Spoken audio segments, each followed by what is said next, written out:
बिस्मिल्लाहिर्रहमानिर्रहीम। अस्सलाम वालेकुम। कैसे हैं आप सब? उम्मीद करती हूँ कि आप सब खैरियत से होंगे और बिल्कुल ठीक ठाक होंगे। तो जनाब, आज मैं बना रही थी बच्चों के लिए ये चॉकलेट केक, जो टी केक के टाइप का होता है।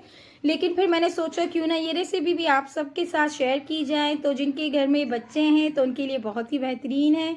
ठीक है। और इसके अलावा जो है ना, आप ये मेहमानों को भी सर्व कर सकते हैं। बहुत ही मज़ेदार बनते हैं, बहुत सॉफ्ट बनते हैं। टी टाइम के लिए बहुत ही ज़बरदस्त ये रेसिपी है। तो चलिए जी स्टार्ट करते हैं। तो सबसे पहले यहाँ पर मैंने ले लिया है 250 ग्राम ऑयल। ठीक है। अच्छा, इस क्वांटिटी को ना आप हाफ भी कर सकते हैं। मैंने बहुत ज़्यादा बनाने थे तो फिर मैंने जो है ना इस हिसाब से क्वांटिटी रखी है। 5 अदद अंडे हैं, 250 ग्राम चीनी मैंने ले ली है। और अब आ जाते हैं हम अपने ड्राई इंग्रेडिएंट की तरफ। तो ड्राई इंग्रेडिएंट में मैंने यहाँ पर लिया है 230 ग्राम्स मैदा, 30 ग्राम मैंने यहाँ कोको पाउडर का यूज़ किया है। ठीक है। डिस्क्रिप्शन में भी मैं आपको पूरी रेसिपी मेंशन कर दूंगी, तो आप वहाँ जाकर चेक कर लीजिएगा। 1 टेबल स्पून मैंने इसमें बेकिंग पाउडर शामिल किया है और इसमें मैंने शामिल किया है हाफ टी स्पून नमक। ठीक है। तो ड्राई इंग्रेडिएंट को आपने अलग रख देना है और ये काम आपने पहले कर देना है ताकि आपको जो है आसानी हो सके। बाउल मैंने चेंज करके बड़ा बाउल ले लिया है क्योंकि छोटे बाउल में तो ये बनना मुश्किल था, तो इसलिए मैंने बाउल जो है ना बड़ा ले लिया है। ठीक है। 5 अदद अंडे मैंने ले लिए हैं, इसमें शामिल कर दिए हैं। और अब इसमें मैं शामिल करूँगी चीनी। ठीक है। चीनी की जो क्वांटिटी है ना, मैंने आपको ऑलरेडी बता दी है 250 ग्राम है। आप चाहें तो एक साथ शामिल कर लें, आप चाहें तो थोड़ी थोड़ी करके शामिल करें, तो आपको ब्लेंड करने में ईजी हो जाएगा। ठीक है। हाफ टी स्पून इसमें जाएगा वनीला एसेंस का। वनीला एसेंस इसलिए ज़रूरी होता है, इससे तो टेस्ट बड़ा अच्छा आता है। और दूसरी बात कि अंडों की जो महक होती है ना, वो वनीला एसेंस से ख़त्म हो जाती है। बहुत सारे लोगों को मैंने देखा है इशू होता है कि अंडों की स्मेल आती है केक से, तो ये इसी रीज़न की वजह से होते हैं। आप इसमें वनीला एसेंस शामिल करें तो कभी भी आपको जो है ना अंडों की हीट नहीं आएगी। ठीक है। तो अब इनको अच्छे से बीट करना है। तो बीट करने में इसे काफ़ी टाइम लग गया था मुझे, क्योंकि मैंने एक साथ सारी चीनी इसमें शामिल कर दी थी। अगर आप थोड़ी थोड़ी करके शामिल करेंगे ना तो आपको इतनी ज़्यादा मुश्किल नहीं आएगी, या फिर अगर आप चीनी को जो है ना पाउडर बनाकर यूज़ करेंगे ना तो भी आपका काम जल्दी हो जाएगा।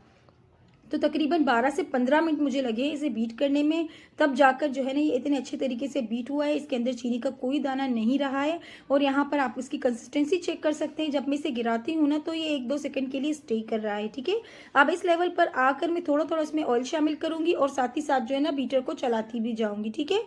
क्योंकि बीटर को आप साथ साथ चलाते हुए अगर इसमें ऑयल शामिल करेंगे ना, तो इससे क्या होगा कि आपका केक जो है ना वो ऑयली नहीं होगा। आपके केक पर जो ऑयल नज़र आता है ना वो नहीं आएगा। ठीक है। और जब आप जो है ना इसे मोल्ड में शामिल कर रहे होंगे तो अक्सर ऐसा होता है आपको ऑयल अलग अलग नज़र आता है। तो रीज़न इसका क्या है? सिर्फ और सिर्फ ये है कि आप अच्छे से ऑयल को मिक्स नहीं करते। ठीक है। तो आपने अच्छे से ऑयल को मिक्स कर देना है। आई होप कि आपको मेरी बात समझ में आ रही होगी। फिर अगेन आपने इसे 2 मिनट के लिए बीट करना है ताकि इसके अंदर ऑयल अच्छे से मिक्सड हो जाए। तो बस 2 मिनट आपने बस इसे बीट करना है, इससे ज़्यादा नहीं करना।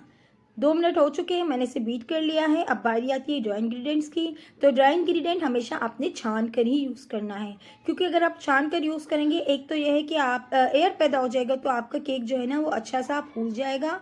और दूसरी बात, इसके अंदर जो कचरे वगैरह रह जाते हैं जिसकी वजह से केक का जो बैटर है वो लम्स वाला बन जाता है, तो ये लम्फ फ्री सा आपका स्मूथ सा बैटर बनेगा। ठीक है। अब आपने मेरे हाथों की डायरेक्शन को देखना है, बिल्कुल इसी तरह आपने हल्के हाथों से स्पैचुला को घुमाते हुए इसे मिक्स कर देना है। और फिर इसी तरह थोड़ा थोड़ा करते हुए आपने इसमें पूरा जितना भी आपका ड्राई इंग्रेडिएंट है शामिल कर देना है। ठीक है। 3 से 4 बैच इसमें थोड़ा थोड़ा करते हुए शामिल कर लें। अगर एक साथ आप शामिल करेंगे ना तो आपको मिक्सिंग करने में बहुत ज़्यादा प्रॉब्लम होगी और फिर आपका केक बैठ जाएगा। तो आपने ये काम जल्दबाजी से नहीं करना, बड़े ही आराम से सब्र तहम्मुल से ये काम करना है। तो यहाँ पर देखिए मैंने अच्छे से ड्राई इंग्रेडिएंट को मिक्स कर लिया है। अब मज़ीद में इसे मिक्स नहीं करूँगी, नहीं तो फिर ओवर मिक्सिंग हो जाएगी। अगर आप ओवर मिक्सिंग कर लेंगे ना तो फिर इससे क्या होगा, आपका केक अच्छे से राइज नहीं होगा। ठीक है। ये भी एक बहुत बड़ी रीज़न होती है आपके केक को राइज ना होने की। ठीक है। तो ये छोटी छोटी सी टिप्स हैं, छोटी छोटी सी ट्रिक्स हैं, आपने बस इन बातों का ख्याल रखना है। और जो जो मैं आपको समझाती हूँ आपने बस एज इट इज़ इन बातों को फॉलो करना है ना, ताकि आपके लिए आसानी हो जाए। ठीक है। अब यहाँ पर मैंने ले लिया है 10 इंचेस का मोल्ड। अगर आपके पास 6 इंचेस का है ना तो आप इस बैटर से इजीली 4 जो है ना 6 इंचेस के पैन में एक केक बना सकते हैं। ठीक है। तो अब मेरे पास ये बड़ा वाला है, मैंने बड़ा वाला मोल्ड यूज किया, इसे हाफ फिल कर लूंगी। मजीद भी थोड़ा बैटर बच जाएगा तो उससे जो है ना मैं 7 इंचेस के मोल्ड को फिल करके एक और भी केक बेक करूंगी। बहुत आसान है, बहुत मजे का बनता है। आप यकीन कीजिए व्यूअर्स, जब आप ये बनाएंगे ना घर पर तो ये बहुत ईजिली है, टाइम भी आपका कम जाएगा और ये चाय के साथ खाने में ना बहुत ही अच्छे लगते हैं। जिनको चॉकलेट केक पसंद है ना उनके लिए बेहतरीन है। जिनको क्रीम वाले केक नहीं पसंद है, सिंपल केक पसंद है, तो ये चॉकलेट फ्लेवर में आप सेम ऐसे ही बना सकते हैं जिस तरह आप वनीला वाला बनाते हैं ना, जिस तरह बेकरीज में मिलता है। उसकी भी रेसिपीज है मेरे चैनल पर, आप जाकर वहां पर देख लीजिएगा।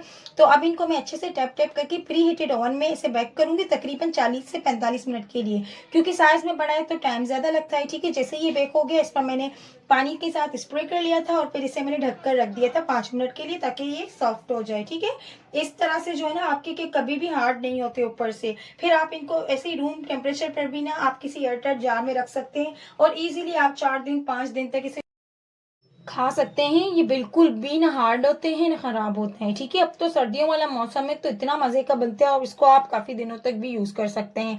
तो मैं इस तरह से ना बना कर रख देती हूँ और फिर चाय के साथ जो है ना बच्चे बहुत शौक से खाते हैं, हम खुद भी बहुत ही ज्यादा शौक से खाते हैं। तो आप इस तरह के चॉकलेट केक भी बना सकते हैं, आप वनीला भी बना सकते हैं। ठीक है, बहुत ही इजीली बन जाते हैं। तो यहाँ पर 40 मिनट के लिए मैंने इसे बेक किया था और यहाँ देखिए ज्यादा ओवर बेक हो गया, नीचे से थोड़ा सा जल गया था, इतना बड़ा इशू नहीं है। मैं बस एक नाइफ ले लूंगी और नाइफ की मदद से थोड़ा सा जो है ना इसे कट कर लूंगी तो ये बिल्कुल ठीक हो जाएगा। ठीक है, तो इस तरह का जो है ना आपके साथ भी हो सकता है हाथ के साथ, तो आप इसके लिए इस तरह कर सकते हैं। आपने बिल्कुल ना पैनिक होना ना परेशान होना है। जब आप किसी के लिए केक भी बेक कर रहे हो ना ऑर्डर वर्क के लिए, तब भी ऐसा हो सकता है। ठीक है, बाज़ औक़ात हम रखकर हम भूल भी जाते हैं ना, तो इस वजह से भी हो जाता है। तो आपने बिल्कुल भी पैनिक नहीं होना, बस नाइफ ले लेना है और उसे आराम से साफ कर देना है। ठीक है, तो इस तरह से जो जला हुआ पार्ट है ना वो बिल्कुल निकल जाएगा, आपका केक बिल्कुल भी खराब नहीं होगा। तो इसको अब मैं क्लीन करती हूँ, इसके बाद मैं आपको इसका फाइनल लुक दिखाती हूँ। ये देखिए कितना जबरदस्त बेक हुआ है, बहुत ही ज्यादा सॉफ्ट है, बहुत बहुत ज्यादा मजे का भी ये बनता है। अब मैं इसे कट करने लगी हूँ, कट करके भी मैं आपको इसका टेक्सचर दिखाती हूँ। आप इसका टेक्सचर अंदर से चेक करें कितना जबरदस्त बना हुआ है। फिर मुझे याद आया कि मुझे इस पर लगाना था चॉकलेट गनाश। ठीक है, तो मेरे पास जो चॉकलेट गनाश रखी हुई थी मैंने इस पर वो स्प्रेड कर ली ना, इतना ज़बरदस्त कोई बहुत ही टेस्टी बनता है ना, बच्चे बहुत पसंद करते हैं। आपने ये रेसिपी ज़रूर ट्राई करनी है, मुझे अपना फीडबैक लाजमी देना है। वीडियो अच्छी लगी हो तो वीडियो को लाइक करके चैनल को सब्सक्राइब कर लें, ताकि हर रोज़ मेरी न्यू न्यू वीडियोज़ की नोटिफिकेशन आप तक पहुँचती रहे। मुझे इस वक्त आप सबके बहुत ज़्यादा सपोर्ट की ज़रूरत है। काइंडली वीडियो को पूरी वॉच किया करें और अपना फीडबैक लाजमी दिया करें। अपना ख्याल रखिएगा बहुत ज़्यादा। अल्लाह हाफिज़, दुआ में याद रखिएगा।